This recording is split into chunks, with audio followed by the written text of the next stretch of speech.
Assembly Business Order of the Day Number 1, Legislative Scrutiny Committee Report on the Attorney General Legislation Amendment Bill 2025, Serial 19. I call on the Chair of the Committee, Member for Wanguri.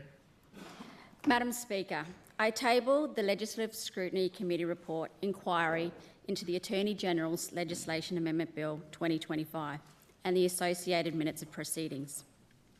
Pursuant to Standing Order 200, the report was sent to the Speaker and made public on the 14th of April 2025. Madam Speaker, this bill amends various pieces of legislation within the Attorney General's Department portfolio. As noted in the explanatory statement, while the amendments are not extensive enough to warrant their own amendment bills, they are nevertheless required to ensure the legislation is up to date and correct. The committee received one submission to its inquiry from the North Australian Aboriginal Justice Agency, 𝙍𝙀𝙇𝙀𝙑𝘍𝙍, which raised concerns with proposed amendments to the Northern Territory Civil and Administrative Tribunal Act 2014 and the Residential Tenancies Act 1999. With regards to the Northern Territory Civil and Administrative Tribunal Act, 𝙍𝙀𝙇𝙀𝙑 opposed the proposed amendments in Section 132 relating to cost orders and suggested that Clause 17 be amended to align provisions with other jurisdictions. However, the committee notes that the amendments envisaged by 𝙍𝙀𝙇𝙀𝙑 go beyond the scope of the current bill. 𝙍𝙀𝙑 also sought clarification regarding the proposed amendments in Section 7 of the Residential Tenancies Act 1999, as set out in Clause 23. Madam Speaker, following consideration of the evidence received, the committee is of the view that the Assembly should pass the bill with no amendments. On behalf of the committee, I'd like to thank 𝙍𝙀𝙑 for their submission to the committee's inquiry. I also thank my fellow committee members for their bipartisan commitment to the legislative review process.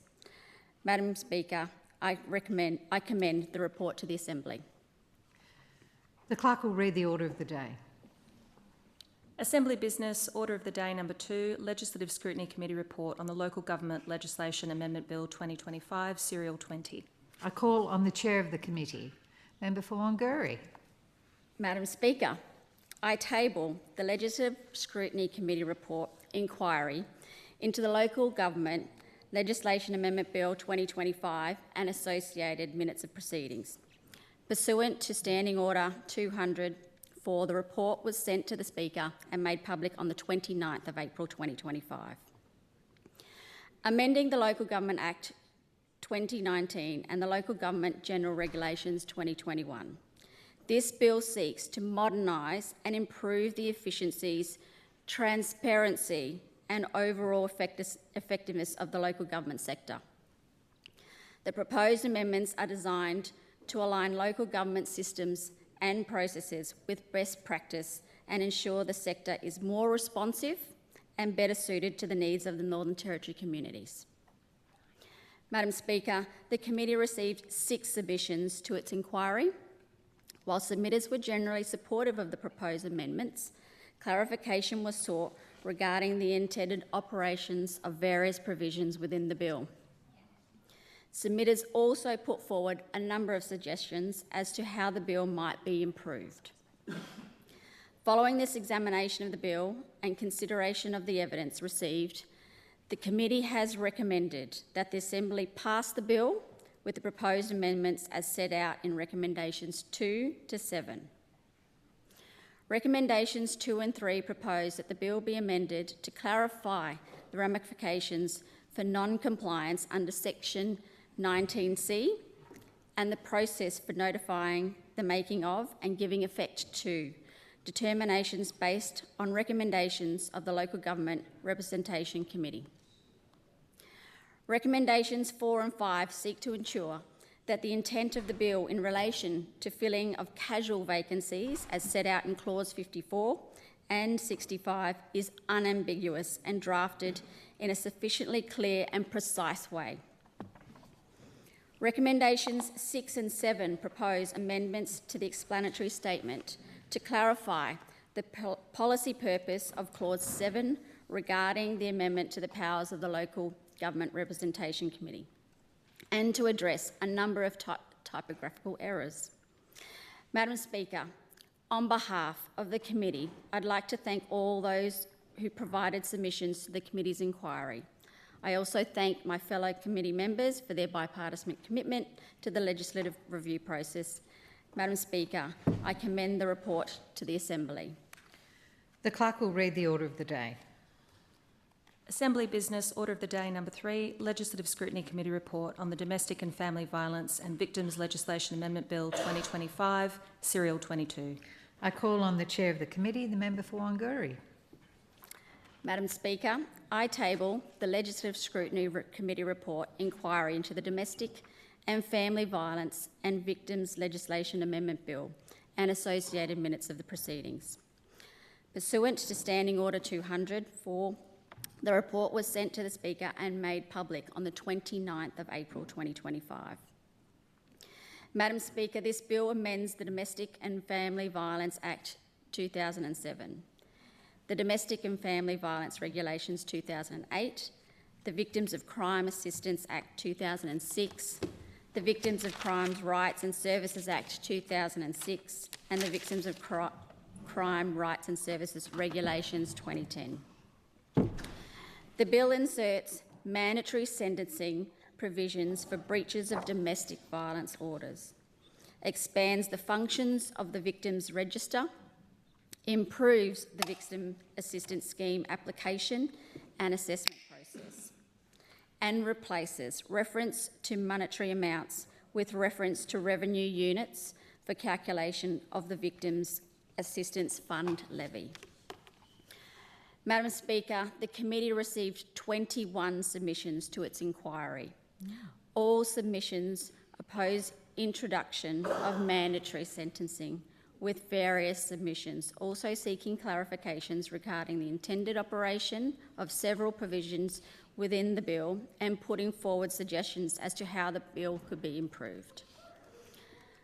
Following examination of the bill and consideration of the evidence received, the committee has recommended that the Assembly pass the bill with the proposed amendments as set out in Recommendations 3 and 4. Recommendation 3 proposes that Section 24 be amended to provide that a person who is appointed as a Victims Financial Assistance Scheme assessor by the Director of the Crimes Victim Services Unit must have the skills, qualifications, training and experience to properly perform the functions of the role. Recommendations 4 propose that the bill's explanatory statement be amended to clarify the policy intent and explain the full extent of the amendments to Section 24. In addition to the above, Madam Speaker, Recommendation 2 seeks to ensure the approved Victim Financial Assistance Form, lodgement process and any associated policy or guidance materials are easily accessible for those who face English and digital literacy barriers and or digital accessibility challenges. Madam Speaker, on behalf of the committee, I'd like to thank all those that provided submissions to the committee's inquiry. The committee also thanks the representatives from the Attorney General's Department for their advice. I thank my fellow committee members for their bipartisan commitment to the legislative review process. Madam Speaker, I commend the report to the Assembly. The clerk will read the order. No, there's no provision within the sessional orders for a response. No, there's not. The clerk will read the order of the day. Member for 𝙍𝙀𝙑𝘼𝙔𝙍𝙏, if you should check that, there's not a right of reply. Maybe, yeah.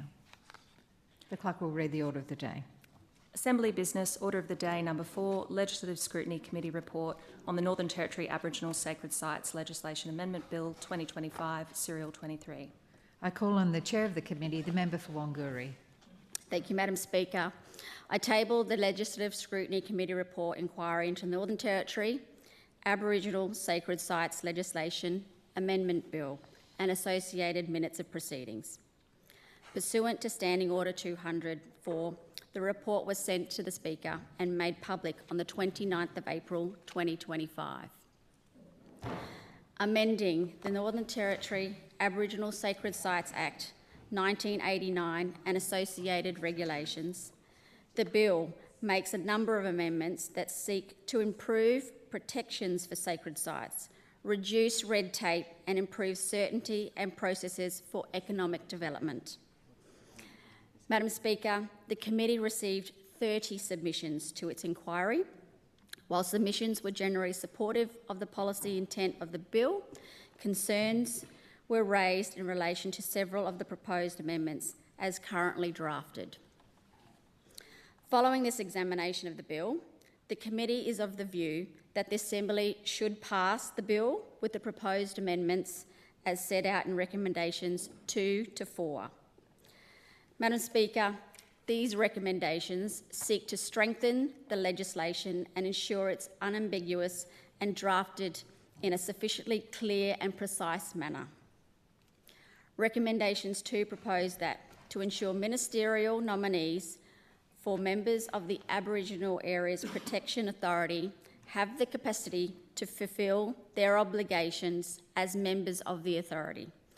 Section 6 be amended to include criteria or matters that the minister should take into account when nominating members of the authority.